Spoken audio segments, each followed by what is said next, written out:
एक समय की बात है। एक गांव में एक गरीब आदमी रहता था। उसका नाम रामू था। रामू के पास खाने के लिए बहुत कम साधन थे और उसका गुजारा मुश्किल से होता था। वह मेहनती और ईमानदार था, लेकिन उसकी आर्थिक स्थिति बहुत खराब थी। रामू का एक सपना था कि एक दिन वह भी अमीर बनेगा और उसके पास भी अच्छा घर, कपड़े और खाना होगा। वह रोज सुबह उठकर काम की तलाश में जाता, लेकिन उसे कोई स्थायी नौकरी नहीं मिल पाती थी। गांव के लोग उसकी हालत देखकर उसकी मदद करने की कोशिश करते, लेकिन उनकी मदद भी सीमित थी।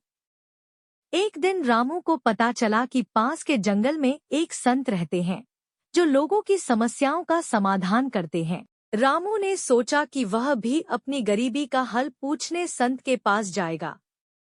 अगले दिन रामू संत के पास पहुंचा और अपनी सारी समस्याएं बताईं। संत ने रामू की बात ध्यान से सुनी और उसे एक सलाह दी। तुम रोजाना अपने हिस्से की मेहनत ईमानदारी से करते रहो और धैर्य रखो। समय के साथ सब कुछ ठीक हो जाएगा। रामू संत की सलाह मानकर रोज मेहनत करने लगा और धैर्य रखता गया। धीरे धीरे उसकी मेहनत रंग लाने लगी। उसे गांव में छोटे छोटे काम मिलने लगे और उसकी आर्थिक स्थिति में सुधार होने लगा।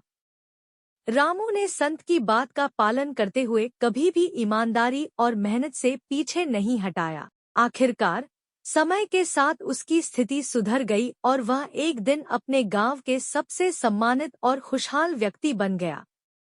इस कहानी से यह सीखने को मिलता है कि मेहनत, धैर्य और ईमानदारी से किया गया काम कभी भी व्यर्थ नहीं जाता। समय के साथ सब कुछ बेहतर हो जाता।